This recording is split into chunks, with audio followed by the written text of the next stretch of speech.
दोस्तों C plus plus के इस फ्री कोर्स में आप सबका स्वागत है, जहां पर आज हम कवर करने वाले हैं सी प्लस प्लस का एक इम्पॉर्टेंट टॉपिक जो कि है कंस्ट्रक्टर और डिस्ट्रक्टर। अब अगर हम इस टॉपिक की बात करें तो ये काफी ज्यादा इंपॉर्टेंट है, क्योंकि हर साल एग्जाम में इससे रिलेटेड क्वेश्चन आता ही आता है। दूसरा, लास्ट वीडियो हमने क्लासेस के ऊपर कवर किया था, जिसमें क्लास क्या है, क्लास का क्या रोल प्ले है और किस तरीके से क्लासेस का यूज होता है। तो ये जो टर्म है कंस्ट्रक्टर और डिस्ट्रक्टर, ये रिलेटेड है क्लासेस से।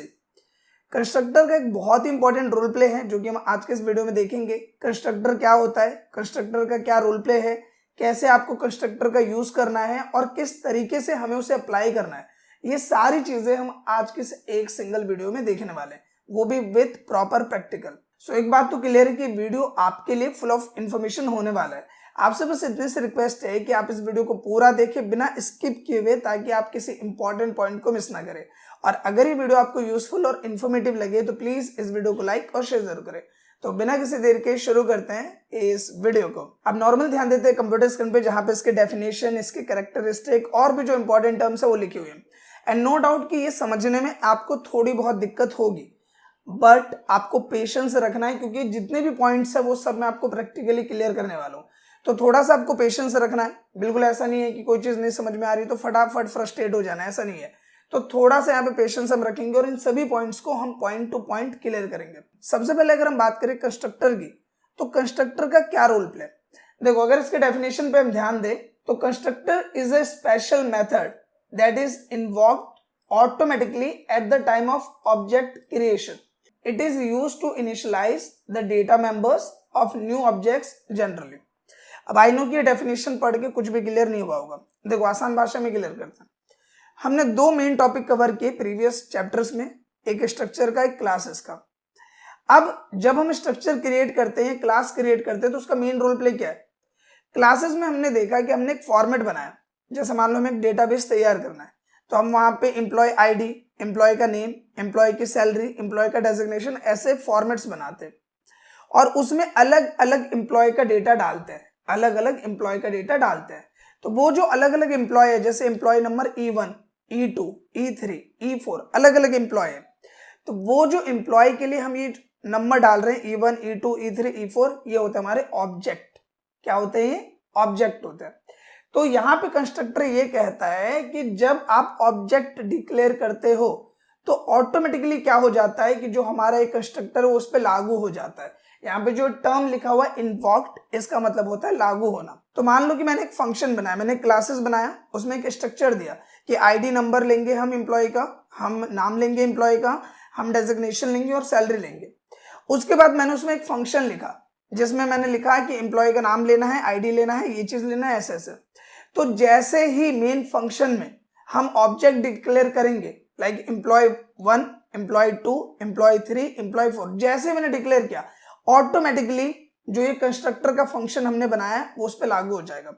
तो बेसिकली जो कंस्ट्रक्टर है वो क्या होता है, वो एक फंक्शन होता है जो कि आपके ऑब्जेक्ट पे ऑटोमेटिकली अप्लाई हो जाता है eight the time of object creation. वही चीज इसमें लिखी हुई है। तो यहाँ पे जो ये टर्म लिखा हुआ है कि it is used to initialize the data members. Data members क्या है? स्ट्रक्चर में जो आप ये लिखते हो इंट आईडी, इंट नेम या फिर फ्लोट सैलरी, तो ये सब होते हैं आपके डेटा मेंबर्स। तो बेसिकली यहाँ पे क्या है कि it is used to initialize the data member of new object generally. तो जो भी टर्म है वो हमें इनिशियलाइज करना है ऑब्जेक्ट के साथ में, ये काम करता है आपका कंस्ट्रक्टर। जो हमने कंस्ट्रक्टर बनाया उसमें हमने फंक्शन लिखा और उस फंक्शन को हम इनिशियलाइज कर देंगे ऑब्जेक्ट में, वो भी ऑटोमेटिकली। और ये चीज आपको ज्यादा अच्छे से तब क्लियर होगी जब हम प्रैक्टिकल सेशन पे होंगे। अभी ये थ्योरिकल खत्म करने के बाद हम ये सारी चीजें प्रैक्टिकल करने वाले हैं और तब आप देखोगे कि ऑटोमेटिकली कैसे वर्क कर रहा है। दूसरी लाइन की बात करें कि जो एक कंस्ट्रक्टर है has the same name as the class. जिस तरीके से हम देखते हैं कि क्लासेस हमें बनाने के लिए, स्ट्रक्चर बनाने के लिए हम स्ट्रक्ट कीवर्ड का यूज करते हैं। जब हम स्ट्रक्चर बनाते हैं तो क्या यूज करते हैं? Struct keyword. और क्लासेस बनाते हैं तो क्लास कीवर्ड। तो यहाँ पे जो भी हम क्लास में वेरिएबल नेम लेते हैं, जैसे मैंने क्लास बनाई एम्प्लॉय के लिए और मैंने उसका वेरिएबल नेम दिया EMP, एम्प्लॉय दिया, तो अगर मैं कंस्ट्रक्टर बना रहा हूं तो वो भी सेम नेम से ही होगा। उस फंक्शन में हम दूसरा नाम यूज नहीं कर सकते। तो वही चीज ये बोल रहा है कि constructor has the same name as the class. जो भी आपने क्लास का नाम रखा है उसके अंदर जो भी कंस्ट्रक्टर फंक्शन ले रहे हो आप, उसमें भी आपको सेम नेम ही देना पड़ेगा। इसके बाद हम बात करें, constructor is a special type of member function that is used to initialize the data member for an object of class automatically when an object of the same class is created। वही बात है जो हमने ऊपर बोला कि constructor जो है वो क्या है, एक स्पेशल टाइप का मेंबर फंक्शन है, स्पेशल टाइप का मेंबर फंक्शन है that is used to initialize the data members, ID number, char name हो गया, फ्लॉट सैलरी हो गया, तो उन्हें हम डेटा मेंबर्स को क्या कर रहे हैं, ऑब्जेक्ट के साथ कनेक्ट कर रहे हैं। वही काम यहाँ पे कंस्ट्रक्टर का हो रहा है। A constructor gets called automatically when we create the object of the class. जब भी हम ऑब्जेक्ट क्रिएट करेंगे तो ऑटोमेटिकली जो कंस्ट्रक्टर है वो ऑब्जेक्ट के साथ कनेक्ट हो जाएगा। Constructor do not return value, hence they do not have a return type. जो कंस्ट्रक्टर जब भी हम बनाते हैं, कोई भी फंक्शन अगर हम क्रिएट करते हैं तो उसका एक रिटर्न टाइप होता है, और कंस्ट्रक्टर भी क्या है, एक तरीके का फंक्शन है, लेकिन इस फंक्शन का कोई रिटर्न टाइप नहीं है। तो यहाँ पे जब हम कैरेक्टरिस्टिक लिखते हैं, एग्जाम में क्वेश्चन आता है कि कैरेक्टरिस्टिक बताओ इसके, तो वहां पे ये सब पॉइंट्स आपको लिखने हैं, या फिर इन पॉइंट्स को आप लिख सकते हैं। तो जो कंस्ट्रक्टर है उसका कोई रिटर्न वैल्यू नहीं होता, यानी कि कोई रिटर्न टाइप नहीं होता, और कंस्ट्रक्टर पे आप ओवरलोडिंग कर सकते हो। ओवरलोडिंग का क्या मतलब है, जैसे मैंने एक फंक्शन बनाया एक नाम से, दूसरे नाम से अगर हम फंक्शन बनाएंगे तो हमारा वो फंक्शन वर्क करेगा, लेकिन अगर मैं सेम नेम से फंक्शन बना दूं तो वहां पे वो क्या होगा, एरर हमें दे सकता है।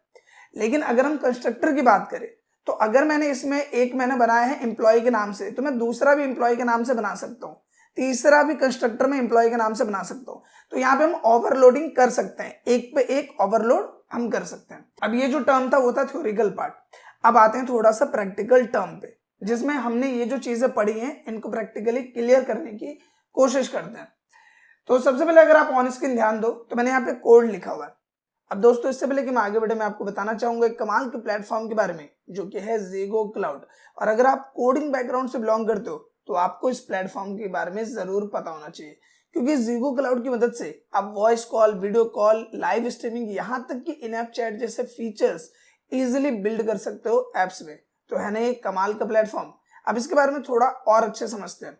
देखो सबसे पहले आना आपको गूगल पे, और यहाँ पे सिंपली आपको टाइप करना है ज़ीगो क्लाउड। इसके बाद करना है एंटर प्रेस, और सबसे ऊपर में आपको ज़ीगो क्लाउड की ऑफिशियल वेबसाइट देखने को मिल जाएगी। अब क्लिक करने के बाद इनकी ऑफिशियल वेबसाइट हमारे सामने आ जाती है, जहां पे स्टार्टिंग में ही मेंशन करते हैं कि build powerful interaction apps with voice and video chat API. थोड़ा सा नीचे आते हैं तो यहाँ देखते हैं कि 30+ बिलियन एंड यूजर्स इनके हैं annually, 3+ billion daily call minutes है इनके, एंड 212+ कंट्रीज एंड रीजन्स में वर्क कर रहे हैं। इसके साथ ये ट्रस्टेड बाय है 4000+ बिजनेसेस। और साथ ही अगर हम बात करें तो आप एज अ डेवलपर या फिर एज अ बिजनेस पर्सन इसका बेनिफिट उठा सकते हैं, जो कि ऑन स्क्रीन आप देख पा रहे हैं। इसके साथ ही अगर हम बात करें इसके और प्लस पॉइंट्स के जो कि आपको देखने को मिलते हैं, like 1-on-1 call kit, group call kit, video conference kit या फिर लाइव स्ट्रीमिंग किट। साथ ही हम यहाँ पे बात करें तो फुल्ली कस्टमाइजेबल एसडीके यानी कि सिस्टम डेवलपमेंट किट आपको यहाँ देखने को मिल जाता है, जो कि वीडियो कॉल का ऑप्शन है आपके पास, वॉइस कॉल, लाइव स्ट्रीमिंग, इन ऐप चैट, वर्चुअल अवतार, AI effect, cloud recording, super board.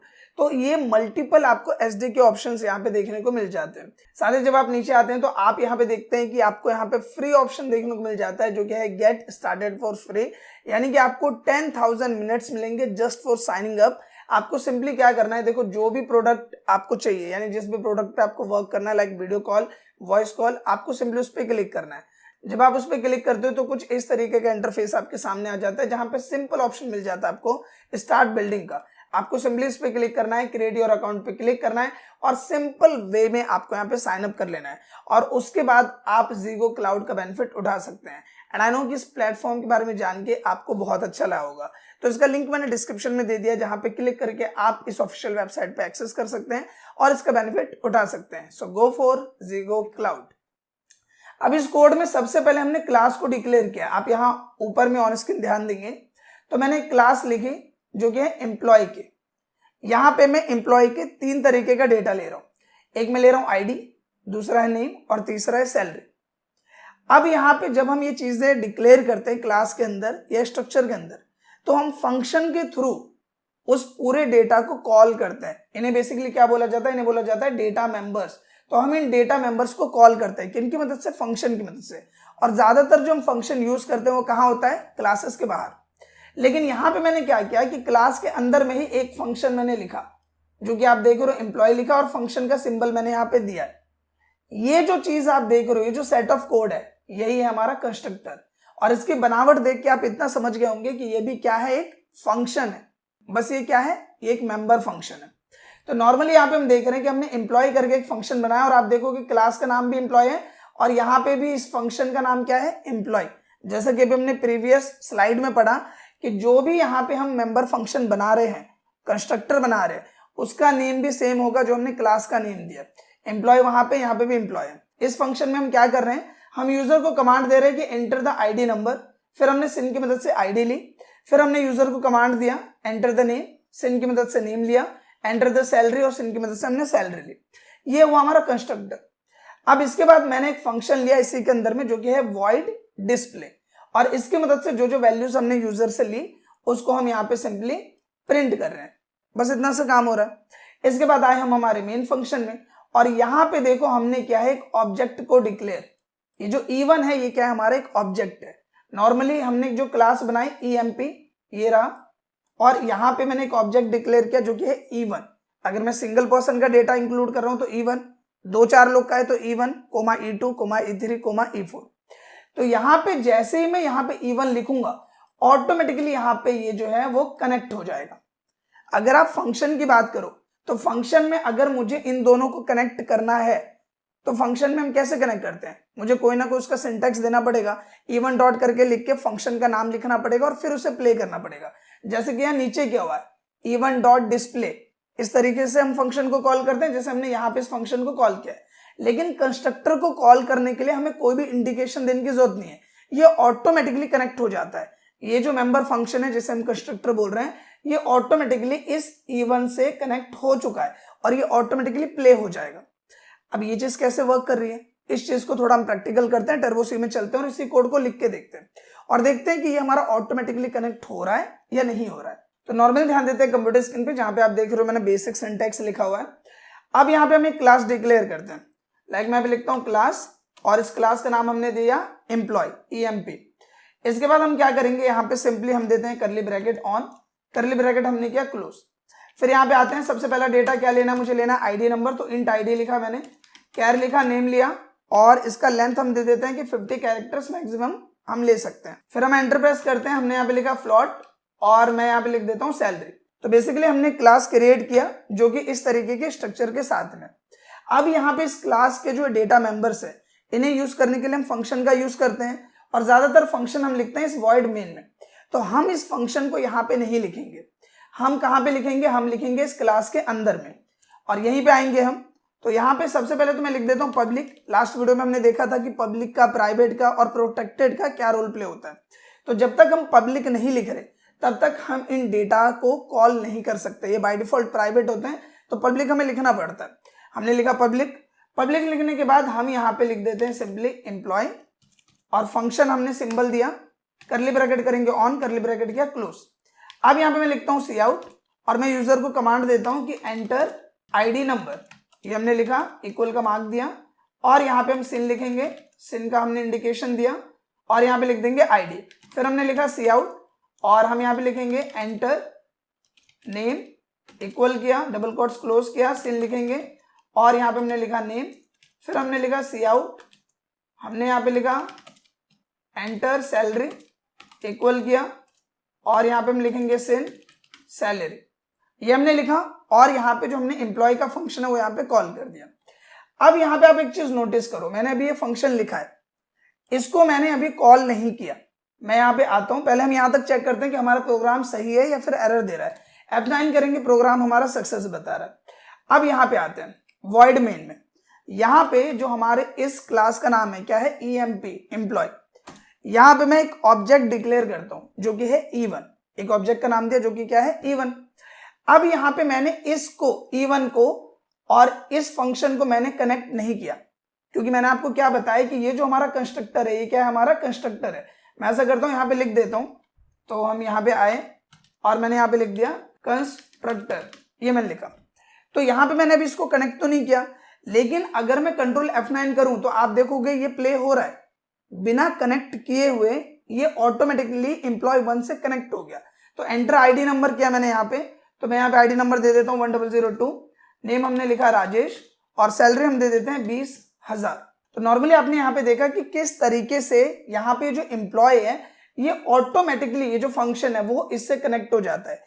इसलिए बोला जाता है कि जब हम ऑब्जेक्ट डिक्लेयर करते हैं, जैसे हमने इवेंट डिक्लेयर किया, तो ये ऑटोमेटिकली इस मेंबर फंक्शन से ऑटोमेटिकली कनेक्ट हो जाता है। जैसे कि हमने यहाँ पे देखा कि जो हमारा एम्प्लॉय है इससे ऑटोमेटिकली कनेक्ट हो गया। अब यहाँ पे आपके माइंड में डाउट आ रहा होगा कि ये तो क्लास के अंदर लिखा है इसलिए शायद अपने आप ऑटोमेटिकली प्ले हो गया। तो ऐसा नहीं है। देखो यहाँ पे हम क्या कर सकते हैं, हम दूसरा फंक्शन बनाते हैं और हम इसे इससे कनेक्ट करते हैं। जैसे मैं यहाँ पे बनाता हूँ वॉइड डिस्प्ले करके मैंने एक फंक्शन बनाया, आप कुछ भी नाम दे सकते हो, यहाँ पे मैंने डिस्प्ले लिखा हुआ है। तो हम यहाँ पे क्या करते हैं, जो जो डेटा हम यूजर से ले रहे हैं उसको प्रिंट करते हैं।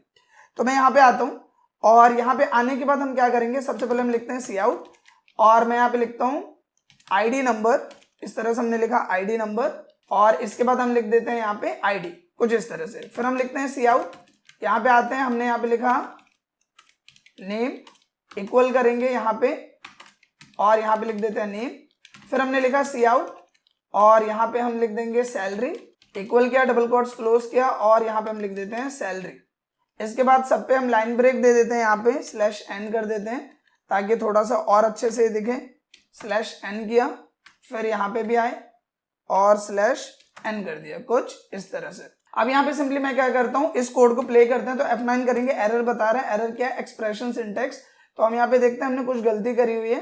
हमने गलती क्या किया है, यहाँ पे दिया हमने टर्मिनेशन साइन, इसे हटाते हैं। तो अब F9 करेंगे तो हमारा प्रोग्राम यहाँ सक्सेस बता रहा है। अब हम क्या करेंगे कि ये जो E1 है, जो हमारा ऑब्जेक्ट है, जिससे मैं ये बोल रहा हूँ कि ऑब्जेक्ट कनेक्ट हो गया ऑटोमेटिकली उससे, उसके थ्रू हम इस पूरे डेटा को कॉल करेंगे। तो हम क्या करेंगे कि ये पूरा डेटा किस में स्टोर हुआ है, E1 में।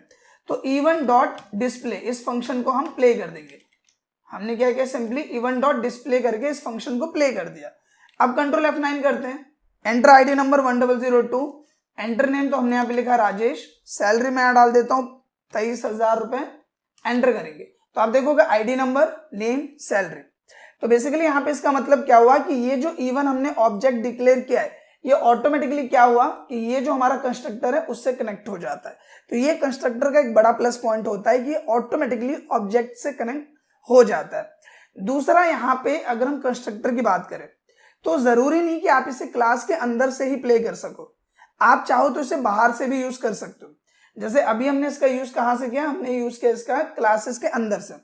अब मैं इसका यूज करता हूँ क्लास के बाहर से। देखो कैसे यूज करेंगे हम इसका क्लास के बाहर से। मैं यहाँ पे से क्लोज करता हूँ, क्लासेस को मैंने यहाँ से क्लोज किया। थोड़ा ध्यान देना है, आपको कंफ्यूज नहीं होना है यहाँ पे, ठीक है। इसको हम यहाँ पे हटा देते हैं।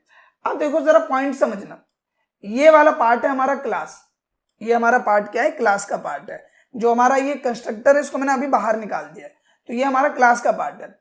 अगर हम क्लासेस के जो मेंबर फंक्शन है वो हम बाहर लिखते हैं, जैसे एम्प्लॉय का फंक्शन, वॉइड डिस्प्ले का फंक्शन हम बाहर लिख रहे हैं, तो इसे कनेक्ट करने का तरीका थोड़ा अलग होता है। देखो क्या करना है, पब्लिक कैटेगरी में आएंगे, यहाँ पे बस हमें फंक्शन का नाम लिखना है। फंक्शन का नाम क्या है हमारा, यहाँ पे एम्प्लॉय है, तो हम इसे लिख देंगे इस तरह से।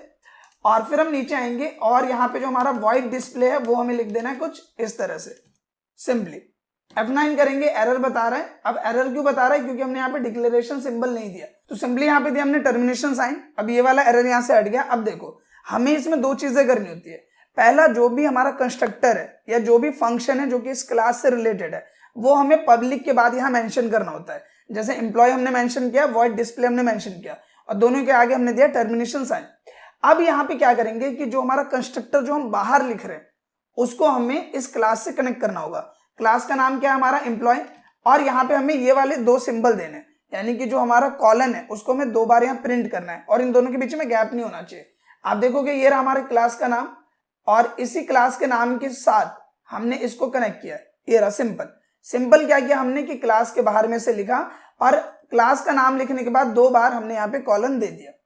फिर हम आएंगे नीचे और ये जो हमारा डिस्प्ले इसके साथ भी हमें सेम यही करना है। हमने यहाँ पे लिखा क्लास का नेम और 2 बार हमें ये सिंबल देना है। इसके अलावा हमने कुछ नहीं किया। आप देखोगे उसी तरीके से हमारा लिखा हुआ है, उसके अलावा कोई भी चेंजेस नहीं है इसमें। जिस तरीके से हमने कंस्ट्रक्टर लिखा था वैसा ही है, जिस तरीके से डिस्प्ले लिखा था वैसा ही है। बस इसे क्लास से कनेक्ट करने के लिए हमने यहाँ पे ये सिंबल मेंशन किया है, मतलब क्लास का नेम और ये 2 बार कॉलन हमने यहाँ पे दिया है। दूसरा एक चीज और, जब अभी हम यहाँ पे डेफिनेशन पढ़ रहे थे कंस्ट्रक्टर का, तो वहां पे हमने देखा कि इसका कोई रिटर्न टाइप नहीं होता। आप यहाँ पे देखो कि इसका कोई भी रिटर्न टाइप नहीं लिखा है कि यहाँ पे वॉइड रिटर्न टाइप होना चाहिए या फिर इंट मेन होना चाहिए, रिटर्न 0 हो रहा है, यहाँ पे कोई भी रिटर्न टाइप नहीं दिया हमने। तो ये भी चीज यहाँ पे हमारा क्लियर हो जाता है। अब हम इसे कंट्रोल F9 करेंगे, प्रोग्राम सक्सेस है। एंटर आईडी नंबर 1002, फिर हम यहाँ पे लिख देते हैं नेम, तो मैंने यहाँ पे लिखा राजेश, सैलरी में डाल देता हूँ 25,000 रुपए। एंटर करेंगे आईडी नंबर, नेम, सैलरी। हमारा प्रोग्राम प्रॉपर तरीके से यहाँ पे रन हो रहा है। एक बार दोबारा रिकॉल कर लेते हैं। ये रहा हमारा क्लास का पार्ट, जिसमें नॉर्मल जो हमारे डेटा मेंबर्स है वो हमने लिखा। फिर हमने यहाँ पे इसकी प्रॉपर्टी डाली पब्लिक, ताकि हम इसे यूज कर पाए। हमने जो कंस्ट्रक्टर क्रिएट किया है एम्प्लॉय, वो यहाँ मेंशन किया सेमीकोलन के साथ, और जो भी फंक्शन में यूज कर रहा हूँ वो मैंने यहाँ पे मेंशन कर दिया।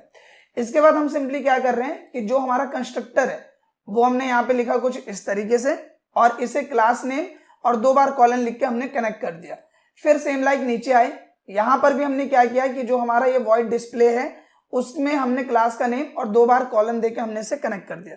उसके अलावा हमने कोई भी इसमें अलग चीज नहीं करी है।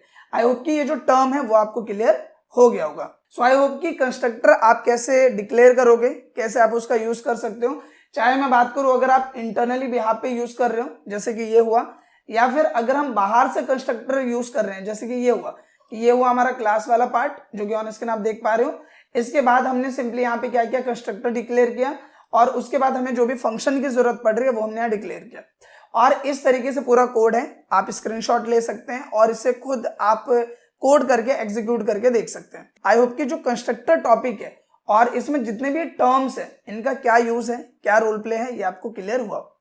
अब यहाँ पे बात करते हैं एक और इंपॉर्टेंट टर्म की जो कि कंस्ट्रक्टर से ही रिलेटेड है, जो कि इसके टाइप्स। अगर हम कंस्ट्रक्टर की बात करें तो ये बेसिकली 4 टाइप्स के होते हैं। एक होता है आपका डिफॉल्ट कंस्ट्रक्टर, एक होता है पैरामीटराइज कंस्ट्रक्टर, एक होता है कॉपी कंस्ट्रक्टर, एक होता है मूव कंस्ट्रक्टर। तो बेसिकली ये पैरामीटर्स के बिहाफ पर होते हैं। डिफॉल्ट अलग टाइप का कंस्ट्रक्टर है, पैरामीटराइज अलग है, कॉपी अलग है, मूव अलग है। और अगर इस पे आपको प्रॉपर एक डेडिकेटेड वीडियो चाहिए कि इस पूरी को with example with practical proper cover किया जाए तो आप कमेंट करें, तो मैं इसके ऊपर एक प्रॉपर वीडियो लेके आऊंगा। ये अलग टॉपिक है, क्योंकि अगर इसी को हम इसमें डालने लगे तो 15-20 मिनट और इसमें ऐड ऑन कर दो आप, तो ये काफी लंबा टॉपिक है और ज्यादा अच्छा होगा अगर इस पे एक पार्टिकुलर वीडियो, तब ये चीजें ज्यादा अच्छे से आपको क्लियर होंगी। तो अगर आपको इस पे वीडियो चाहिए तो आप मेंशन कर सकते हैं। अब यहाँ पे बात करते हैं नेक्स्ट एंड लास्ट टॉपिक की, जो कि है डिस्ट्रक्टर। कंस्ट्रक्टर का दुश्मन या फिर कंस्ट्रक्टर का अपोजिट जो कि है डिस्ट्रक्टर। हालांकि अगर हम डिस्ट्रक्टर की बात करें तो इसका एक बहुत बड़ा रोल प्ले, और इसको जरा हम ध्यान से समझते हैं। मेनली इसे समझने की जरूरत है, इसका कोई प्रैक्टिकली बहुत ज्यादा यूज नहीं होता है। जब आप प्रोग्राम्स करोगे तो वहां पे आपको इसे मेंशन करना पड़ेगा अगर आपको इसका फायदा उठाना है तो। बेसिकली में डिस्ट्रक्टर क्या होता है, देखो नॉर्मली अगर मैं बात करूं एक कंस्ट्रक्टर की, तो कंस्ट्रक्टर क्या करेगा, आपने क्लास क्रिएट किया, फिर हम फंक्शन क्रिएट करते हैं कंस्ट्रक्टर के थ्रू। तो कंस्ट्रक्टर क्या करता है कि आपको मेमोरी एलोकेट करता है। मेमोरी क्या करता है, आपको एलोकेट करता है। बेसिकली क्या है कि अगर मैं यहाँ पे आईडी नंबर लिख रहा हूं तो वो यहाँ पे आएगा, मैं नेम लिख रहा हूं तो यहाँ आएगा, मैं यहाँ पे मान लो सैलरी लिख रहा हूँ यहाँ आएगा, मैं यहाँ पे डेजिग्नेशन लिख रहा हूँ यहाँ आएगा। तो यहाँ पे मुझे क्या है, अलग अलग इसने मेमोरी ब्लॉक बना के दे दिए। मैंने अगर उसे मेंशन किया है तो उसने मुझे अलग अलग मेमोरी ब्लॉक बना के दे दिए। अब कई बार क्या होता है कि हमने ब्लॉक तो बना दिए, लेकिन जरूरी नहीं कि हम सारे फंक्शंस का यूज करें। एग्जाम्पल के लिए जैसे कि अभी हमने सिर्फ एक एम्प्लॉय डिक्लेयर किया जो कि है E1।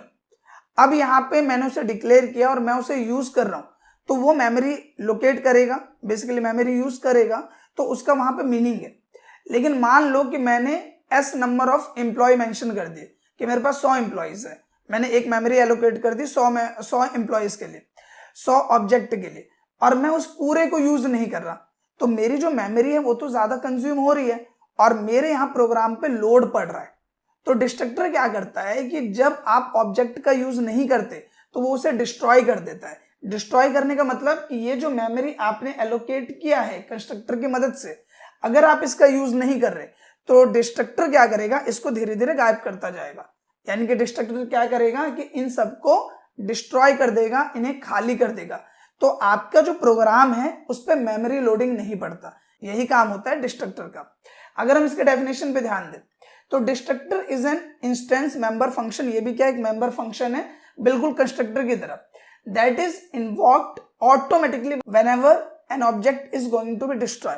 क्या बोला इसने कि जैसे आप ऑब्जेक्ट डिक्लेयर कर रहे हो और अगर आप उसका यूज नहीं कर रहे, आपको उसे डिस्ट्रॉय करना है, तो ऑटोमेटिकली डिस्ट्रक्टर अप्लाई हो जाता है। सेम लाइक हमने कंस्ट्रक्टर देखा कि अगर मान लो आपने ऑब्जेक्ट डिक्लेयर किया तो कंस्ट्रक्टर ऑटोमेटिकली कनेक्ट हो जाएगा। उसी तरीके से अगर हमारा ऑब्जेक्ट यूज नहीं हो रहा तो डिस्ट्रक्टर उस पर अप्लाई हो जाएगा और जो मेमोरी एलोकेट हुआ है उसे वो वहां से हटा देगा ताकि आपके प्रोग्राम पे लोड ना पड़े। दूसरा पॉइंट पे बात करते हैं कि destructor is also a special member function like constructor. Destructor destroy the class object created by the constructor. तो बेसिकली वही बात है, उसी चीज को रिपीट किया हुआ है यहाँ पे कि जो डिस्ट्रक्टर है वो भी एक स्पेशल मेंबर फंक्शन है बिल्कुल कंस्ट्रक्टर की तरह। डिस्ट्रक्टर क्या करता है, डिस्ट्रॉय करता है उन क्लास ऑब्जेक्ट्स को जो कि क्रिएट किए जाते हैं कंस्ट्रक्टर के थ्रू। अगर उनका यूज नहीं किया है तो उन्हें ये क्या करेगा, डिस्ट्रॉय कर देगा। Destructor has the same name as their class name preceded by a tilde symbol. देखो अगर हम डिस्ट्रक्टर की बात करें तो जिस तरीके से हम कंस्ट्रक्टर डिफाइन कर रहे थे तो वहां पे जो हमारे क्लास का नेम है वही हम कंस्ट्रक्टर का भी नाम दे रहे थे और वही नाम दिया जाता है डिस्ट्रक्टर को। फर्क सिर्फ इतना होता है कि जो डिस्ट्रक्टर होता है उसके पीछे हमें टिल्ड का सिंबल देना होता है, वो भी हम देखेंगे हमें कैसे देना है। Destructor neither requires any argument nor returns any value. Destructor को किसी आर्ग्यूमेंट की जरूरत नहीं होती, आपको कोई जरूरत नहीं है वहां पे लंबा चौड़ा कुछ भी लिखने के लिए, आपको वहां जरूरत नहीं है, उसको आपने मेंशन कर दिया वो अपना काम ऑटोमेटिकली कर लेगा। इसके अलावा अगर बात करें destructor release memory space occupied by the object created by the constructor. तो डिस्ट्रक्टर क्या करता है, रिलीज कर देता है मेमोरी स्पेस को। जैसा मैंने बताया कि कंस्ट्रक्टर जो मेमोरी एलोकेट कर रहा है उसे क्या कर देगा, रिलीज कर देगा, यानी कि उसे खाली कर देगा, डिस्ट्रॉय कर देगा। In destructor object are destroyed in the reverse of an object creation. जब हम कंस्ट्रक्टर क्रिएट करते हैं तो उसमें जो मेमोरी एलोकेट होता है, मान लो वो हो रहा है 1 2 3 4। जब डिस्ट्रक्टर ऑब्जेक्ट को डिस्ट्रॉय करता है तो वो करता है पीछे की तरफ से। जैसे मान लो मैंने E1 E2 E3 E4 4 object declare किए, तो यहां पे जब मैं डिक्लेयर कर रहा हूं तो मैं शुरू कहां से कर रहा हूं, E1 से। पहले E1 फिर E2 फिर E3 फिर E4। लेकिन डिस्ट्रक्टर जब डिस्ट्रॉय करता है कि इन चारों का यूज नहीं होना है तो डिस्ट्रक्टर इनकी मेमोरी को जो डिस्ट्रॉय करेगा वो पहले करेगा पीछे की तरफ से E4 को, फिर डिस्ट्रॉय करेगा किसको, E3 को, फिर डिस्ट्रॉय करेगा E2 को, फिर डिस्ट्रॉय करेगा E1 को। यानी कि अपोजिट डायरेक्शन से ये डिस्ट्रॉय करना शुरू करता है, जो कि यहाँ पे लिखा हुआ है। सो आई होप कि जितने भी पॉइंट्स है वो आपको क्लियर हो गए होंगे और इसका एक छोटा सा प्रैक्टिकल देखते हैं। आई होप कि उससे थोड़ा आपको क्लियर हो जाएगा। तो हम सीधा चलते हैं टर्बो सी में और इसका हम एक बार प्रैक्टिकली एनालाइज करते हैं इसको कि कैसे वर्क करता है। तो सिंपली आ जाते हैं यहाँ पे प्रोग्राम में और मैं क्या कर रहा हूँ, इस पूरे को यहाँ पे सिंपली डिलीट कर रहा हूँ मैं, ताकि चीजें आपको थोड़ा अच्छे से क्लियर कर सकूं। तो यहाँ पे आते हैं और यहाँ पे देखो हमारा एक ऑब्जेक्ट है, यहाँ पे ऑब्जेक्ट क्या हमारा, एम्प्लॉय E1। मैं यहाँ पे एक और ऑब्जेक्ट ले लेता हूँ E2, एक ऑब्जेक्ट ले लिया E3, एक ऑब्जेक्ट ले लिया E4। 4 ऑब्जेक्ट हमने यहाँ पे लिए। अब मैं यहाँ पे क्या कर रहा हूँ, मैं यहाँ पे आता हूँ और हम सिंपली यहाँ पे आए। अब यहाँ पे देखो मैंने क्या किया, एक कंस्ट्रक्टर डिक्लेयर किया। मैं ऊपर आता हूँ यहाँ पे और मैं यहाँ पे लिख देता हूँ कंस्ट्रक्टर। ये क्या हमारा कंस्ट्रक्टर। तो मैं यहाँ पे आया और मैं यहाँ पे कंस्ट्रक्टर डिक्लेयर करता हूँ। यहाँ पे आए, सेमीकोलन दिया, इसको क्लोज करते हैं, यहाँ पे आते हैं और अगर ये कंस्ट्रक्टर अप्लाई हो रहा है तो मुझे एक मैसेज आना चाहिए, क्योंकि बाय डिफॉल्ट तो ये बैकएंड में वर्क कर रहा है। लेकिन अगर हमें फिजिकली यहाँ पे देखना है, कुछ हमें डेटा देखना चाहिए, तो उसके लिए मैं यहाँ पे कमांड दे रहा हूँ कि अगर कंस्ट्रक्टर अप्लाई हो रहा है तो मुझे कोई मैसेज दिखाओ। तो मैं सी आउट लिख देता हूँ और यहाँ पे मैं लिख देता हूँ कि कंस्ट्रक्टर अप्लाइड या फिर एग्जीक्यूटेड लिख देते हैं। ठीक है, इस तरह से हमने एक मैसेज प्रिंट कर दिया कि अगर मेरा कंस्ट्रक्टर अप्लाई हो रहा है तो इस तरीके से मुझे मैसेज आना चाहिए। तो अब मैं क्या करता हूँ, F9 करूंगा तो प्रोग्राम सक्सेस, कंट्रोल F9 करते हैं। तो देखो कंस्ट्रक्टर एग्जीक्यूटेड एग्जीक्यूटेड 4 बार यहाँ पे दिखा रहा है। ऐसा करते हैं, यहाँ पे लाइन ब्रेक दे देते हैं तो थोड़ा ज्यादा बेटर रहेगा। /n करते हैं, कंट्रोल F9 करते हैं, तो 4 बार हमारा कंस्ट्रक्टर यहाँ पे अप्लाई हुआ है, यानी कि एग्जीक्यूट हुआ है। तो हमारे पास यहाँ पे 4 ऑब्जेक्ट है, तो 4 बार ये कंस्ट्रक्टर क्या हो गया, अप्लाई हो गया। लाइन ब्रेक जो वो स्टार्टिंग में देते हैं, पीछे दिया है ना, इस वजह से थोड़ा ज्यादा बेकार लग रहा है, तो हमने यहाँ पे दे दिया। अब कंस्ट्रक्टर हो गया अप्लाई।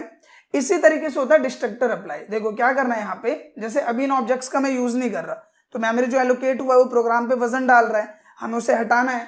तो हम यहाँ पे क्या करेंगे, हम यहाँ पे लिखेंगे एम्प्लॉय और इस तरीके से बस हमें इसे डिक्लेयर करना है। मैंने यहाँ पे लिख दिया, अगर हमारा डिस्ट्रक्टर अप्लाई हो रहा है तो मुझे मैसेज आना चाहिए, तो /n करते हैं और मैं लिख देता हूं डिस्ट्रक्टर एग्जीक्यूटेड, इस तरह से, ठीक है।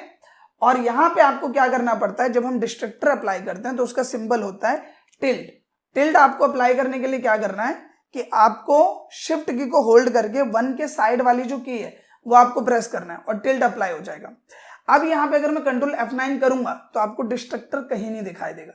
अब ये क्यों नहीं दिखाई दे रहा, पहले इस पॉइंट को समझो।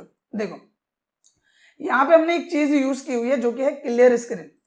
अब देखो सबसे पहले क्या हुआ कि सबसे पहले इनको क्या किया, एक मेमोरी एलोकेट किया, तो सबसे पहले क्या अप्लाई हुआ, कंस्ट्रक्टर। उसके बाद वो स्क्रीन तो वहां पे होल्ड करके रखा हमने, किसकी मदद से, गेट ch की मदद से स्क्रीन होल्ड करके रखा हुआ। और जैसे मैं दोबारा एग्जीक्यूट करता हूं, मतलब उस चीज को पूरा गायब करने के बाद डिस्ट्रक्टर अप्लाई हुआ तो जो मेमोरी एलोकेट हुई वो हट गई। तो जैसे ही मैं क्लियर स्क्रीन करता हूं तो उसके बाद क्या होता है, वो शुरू से चीजें मुझे शो करता है। अब देखो अगर मैं क्लियर स्क्रीन हटा दूं और पहला जो काम हुआ यानी कि डिस्ट्रक्टर ने जो ऑब्जेक्ट की मेमोरी को हटाया यहाँ पे, वो चीज मुझे दिखनी चाहिए। पुरानी स्क्रीन को खाली मत करो, जो काम हुआ है वो मुझे दिखाओ। तो अब अगर मैं कंट्रोल F9 करूं तो आप देखोगे कि कंस्ट्रक्टर के बाद यहाँ पे डिस्ट्रक्टर वर्क कर रहा है। पहले कंस्ट्रक्टर ने एग्जीक्यूट किया, डिस्ट्रक्टर ने क्या किया, यहाँ पे चारों मेमोरी को यहाँ पे एग्जीक्यूट किया, मतलब कि हटा दिया, डिस्ट्रॉय कर दिया। मुझे डिस्ट्रॉय लिखना था, मैंने एग्जीक्यूट लिख दिया। अब जब मैंने दोबारा कंट्रोल F9 किया तो प्रोग्राम मेरा दोबारा से शुरू हुआ है। कहां से शुरू हुआ है, स्टार्टिंग से। तो फिर प्रोग्राम ने दोबारा से उसे एग्जीक्यूट किया। और अगर मैं इसे फिर से यहाँ पे हटाऊं और मैं कंट्रोल F9 करूं तो आप देखोगे फिर से इसने डिस्ट्रक्टर ने ऑटोमेटिकली बैकएंड में पूरा का पूरा यहाँ पे ऑब्जेक्ट का जो मेमोरी एलोकेट था वो हटा दिया। तो बेसिकली यहाँ पे क्या होता है कि जो आपका डिस्ट्रक्टर है वो बैकएंड में क्या करता है कि अगर आपके ऑब्जेक्ट में वर्क नहीं हुआ है तो जो मेमोरी उसको एलोकेट हुआ है वो मेमोरी उसके पास से डिस्ट्रॉय कर देता है, उसे हटा देता है। इस मैसेज को बस हमें यहाँ पे क्या करना है, डिस्ट्रॉय का ऑप्शन देना है और ये चीज यहाँ पे डिस्ट्रॉय लिख के आ जाएगा। तो ये समझने वाली चीज है। इसका प्रैक्टिकली आप बोलोगे कि कोई चीज लिख के आ रही है वैसे करना है, तो वो चीज ज्यादा बेटर नहीं है। प्रैक्टिकली यूज क्या है कि अगर आप यहाँ पे कंस्ट्रक्टर यूज कर रहे हो तो उसके साथ डिस्ट्रक्टर जरूर मेंशन करो। इसका बेनिफिट ये होगा कि अगर आप अपने ऑब्जेक्ट का यूज नहीं कर रहे हो तो आपके प्रोग्राम पे लोड नहीं पड़ेगा, आपके मेमोरी जो लोकेट हो रही है ज्यादा वो वहां पे नहीं होगी। तो ये प्लस पॉइंट होता है डिस्ट्रक्टर का। आशा करता हूं दोस्तों कंस्ट्रक्टर और डिस्ट्रक्टर दोनों में क्या डिफरेंस है, दोनों का क्या रोल प्ले है और कैसे आपको इनका यूज करना है वो आपको समझ में आया हो। आई नो कि वीडियो थोड़ा ज्यादा लंबा हो गया, उसके लिए सॉरी, बट आशा करता हूं कि जो ये ट्यूटोरियल है वो आपको समझ में आया हो। अगर ये वीडियो आपको अच्छा लगा है तो प्लीज इस वीडियो को लाइक करें, शेयर करें, साथ ही कमेंट करके अपना फीडबैक जरूर दें। मिलते हैं नेक्स्ट वीडियो में, तब तक के लिए थैंक यू।